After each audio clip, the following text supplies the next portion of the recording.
Yo les amis, j'espère que vous allez bien. Une nouvelle vidéo aujourd'hui pour vous parler des plus grands records dans la musique. Bah oui, il n'y a pas qu'en sport qu'on peut faire un record du monde, il y a des records dans le domaine musical. Que ce soit la chanson la plus vendue au monde ou l'album le plus vendu au monde, que ce soit l'instrument de musique vendu le plus cher ou que ce soit le plus gros concert jamais réalisé. Voici tout de suite 11 records du monde de la musique. Et on commence avec le record numéro 1, c'est le plus gros concert gratuit jamais organisé. En tout cas, en termes de spectateurs. Il a eu lieu en 1993 sur la plage de Copacabana, à Rio de Janeiro, au Brésil. Et on estime à 4,2 millions le nombre de personnes présentes à cette manifestation. 4,2 millions, je ne sais pas si tu te rends compte. Mais quel artiste était sur scène alors? Eh bien, il s'agit de Rod Stewart. Et à ce jour, ça reste le concert gratuit le plus fréquenté qui ait jamais eu lieu. Et pour la petite info, le deuxième concert gratuit qui a réuni le plus de monde, eh bien, c'était pour la représentation d'un Français. Apparemment, il s'agit de Théo Lavabo. Je suis ton grand chipolate. Non, je déconne. Non, c'est le compositeur Jean-Michel Jarre, qui, le 6 septembre 1997, à l'université de Moscou, aurait eu une audience estimée à 3,5 millions de spectateurs. La classe à la française. Mais passons tout de suite au deuxième record du monde de la musique. Le plus grand orchestre du monde. Là où le plus de musiciens se sont rassemblés en même temps pour jouer une même musique ensemble. Et ce record a été battu il y a pas longtemps, en novembre 2021, où près de 12 000 musiciennes et musiciens se sont réunis à Caracas, dans l'académie militaire du Venezuela, pour battre ce record du monde en interprétant la marche slave de Tchaïkovski. 12 000 musiciens ensemble, en novembre 2021. Eh les gars, ils avaient pas le droit, hein. Et on était en plein Covid. En tout cas, le Guinness Book était là pour valider ce record. Et même s'ils étaient 12 000 à jouer, les examinateurs n'en ont finalement reconnu que 8 573. Ah bah oui, il y en a sûrement quelques-uns qui ne jouaient pas, ou qui se sont endormis, ou qui se sont arrêtés, et du coup ça ne pouvait pas compter pour le record. Mais en tout cas, avec 8 573 musiciens qui jouaient en même temps et ensemble, c'était suffisant pour battre l'ancien record qui était détenu par les Russes, avec un orchestre composé de 8 097 musiciens. Bon, si t'as quelques 9 000 amis, tu peux essayer de battre ce record et ainsi apparaître dans le Guinness Book des records et dans une de mes prochaines vidéos pour les records de la musique épisode 2. Mais passons tout de suite à un troisième record. Il s'agit de l'instrument de musique le plus cher du monde. Et non, ça ne sera pas un triangle ou un ukulélé. Non, tu t'en doutes peut-être, mais c'est un violon, bien entendu. Le marché des instruments à cordes italiens de qualité tels que les violons, les altos, les violoncelles a atteint ces dernières années des sommes astronomiques. Et le record a été battu en 2011 avec le violon Stradivarius Lady Blunt qui s'est vendu pour un record mondial de 15,9 millions de dollars. Soit 4 fois le record d'enchères précédent pour un autre instrument de musique et c'était également un violon Stradivarius. 15,9 millions de dollars. Tu te rends compte que si on prenait les 4,2 millions de personnes qui sont venues voir le concert de Rod Stewart et qu'on leur demandait à chacun 3 €, il y aurait toujours pas assez d'argent pour s'acheter le violon. Bon bah il me reste plus qu'à mettre un peu de côté pour m'acheter le prochain. Allez, passons au quatrième record.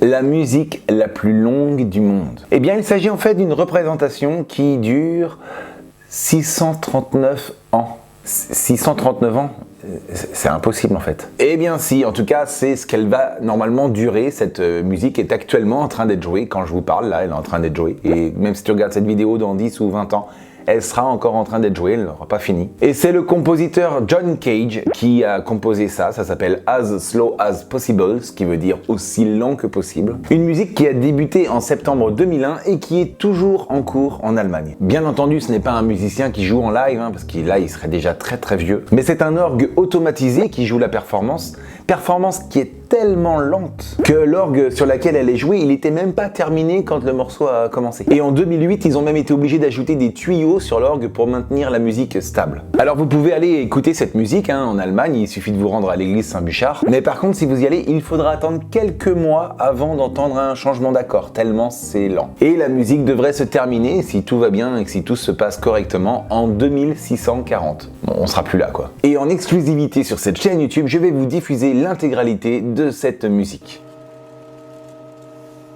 On n'a pas le temps? Ok, alors on passe à un autre record. Eh bien c'est l'inverse, la musique la plus courte du monde, en tout cas homologuée au Guinness Book des records, c'est une chanson qui s'appelle You Suffer, du groupe anglais Napalm Death. Cette chanson a obtenu le record de la chanson la plus courte de tous les temps. Elle dure 1 seconde et 316 centièmes. Les paroles de la chanson, il y a quand même 4 mots. Hein. Bien que incompréhensible à l'oreille, c'est You suffer, but why? Ce qui veut dire tu souffres, mais pourquoi? Et il faut savoir que pendant toute la carrière du groupe, ils ont joué ce morceau à chacune de leurs représentations. C'est fou ça devait rajouter du temps dans leur concert quoi. Bon, contrairement à la musique du record précédent, celle-ci je peux vraiment vous la diffuser. Et vu la durée, je suis même pas sûr que le Content ID de YouTube il la repère. Non, parce que d'habitude je suis obligé d'accélérer un petit peu les extraits que je vous diffuse pour que YouTube ne les bloque pas. Mais là le problème c'est que si j'accélère 1 seconde, il n'y a plus rien. Allez, on écoute. Ok, bon, écoute, tu peux faire une musique encore plus courte, faut que tu la commercialises et que tu appelles le Guinness Book des records et pareil, tu seras dans une prochaine vidéo. Allez, on passe au 6e record du monde de la musique.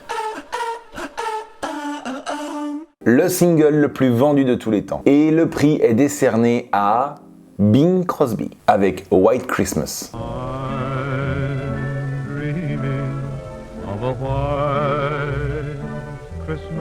Ça a été vendu à peu près 50 millions d'exemplaires. Pour un single, c'est énorme. C'est sorti en 1942 et le record n'a jamais été battu depuis. En tout cas, on comprend qu'il essaye chaque année d'être battu puisque tous les artistes, quels qu'ils soient, ont essayé de sortir une chanson de Noël ou même un album de Noël. N'est-ce pas Maria?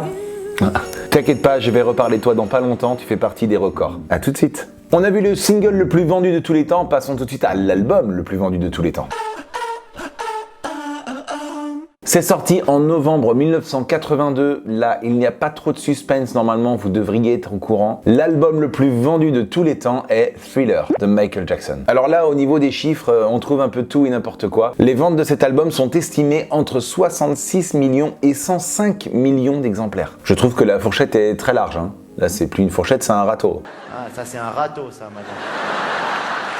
À la 2e place, on retrouve le groupe australien AC/DC avec leur album Back in Black. Album qui s'est vendu à environ 50 millions d'exemplaires. Et à la 3e position, c'est l'album de Dark Side of the Moon de Pink Floyd qui s'est vendu entre 45 et 50 millions d'exemplaires. Bon là, c'est les records de vente pour un seul et même album. Mais qui a vendu le plus d'albums dans sa carrière? Ça, c'est le record suivant. Et c'est un groupe avec une estimation entre 600 millions et 1 milliard d'albums vendus. C'est le groupe anglais The Beatles. Et à la 2e et 3e place, ce sont des kings. À la 2e place, c'est le king Elvis Presley. Enfin, il est à la 2e place derrière les Beatles, mais en tant qu'artiste solo, il est à la 1re place. Elvis Presley aurait vendu en tout entre 500 millions et 1 milliard d'albums. Et enfin, le 2e king, c'est le king of pop, Michael Jackson, encore lui, qui, tout album confondu, aurait vendu 437 573 224 albums. 225 apparemment, on vient d'en acheter un. Bon, environ 400 millions. De toute façon, c'est des estimations, il est impossible d'avoir des chiffres exacts. Allez, passons tout de suite à un 9e record. Qui a classé le plus de ses chansons au top des ventes dans le monde entier? Eh bien, sans surprise, il s'agit de Sébastien Patoche. Et quand il pète, il trouve son slipper. Ah, ok. Non, c'est pas lui en fait. Non, bien sûr, c'est les Beatles. Les Beatles qui, en 61 ans de carrière, ont hissé 20 de leurs chansons dans le top numéro 1 des charts dans le monde entier. Et ils sont suivis de près par la première artiste féminine de tous ces records. Tu peux revenir, Maria. Mariah Carey qui a hissé à la 1re place des ventes 18 de ses chansons. Ce qui est fou parce que moi, je crois que j'en connais que 3 ou 4. Non, pas celle-là. Non, tu sors. Allez, pour les 2 derniers records de cette vidéo, on va parler de records plus récents. La chanson la plus streamée sur Spotify de tous les temps. Allez, on fait un petit classement à l'envers, on va commencer avec la 3e place. Avec plus de 2 530 000 millions d'écoutes, il s'agit de Dance Monkey de Tones and I. Sur la 2e marche du podium, on retrouve The Weeknd avec sa chanson Blinding Lights, qui a été streamé plus de 2 908 millions de fois. Mais celui qui est numéro 1 et qui tient cette première place depuis maintenant septembre 2017, ça fait environ 5 ans, avec plus de 3 104 millions d'écoutes, il s'agit de Shape of You de Ed Sheeran. Enfin, on termine ces records avec la chanson la plus chasamée.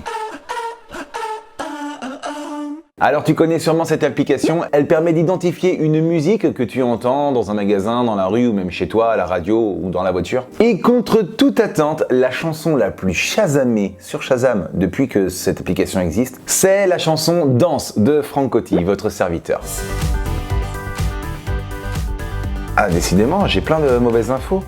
Alors, on me dit que c'est pas du tout moi, j'ai pas été beaucoup chasamé finalement. Non, celle qui détient le record, c'est encore Tonzenai avec sa chanson Dance Monkey. Elle a été chasamée plus de 36,6 millions de fois. Les amis, j'espère que vous avez kiffé cette vidéo. N'hésitez pas à mettre un petit pouce en haut. Si vous voulez connaître d'autres records dans la musique, vous me les mettez dans les commentaires. Comme par exemple, je sais pas, qui a mis le plus de temps à atteindre la première place d'un classement, ou le concert le plus long de l'histoire. Enfin, de toute façon, je vous fais confiance pour les idées. Ça sera peut-être l'objet d'un épisode 2. Je vous dis à très bientôt pour une prochaine vidéo. Je vous kiffe les amis. Ciao!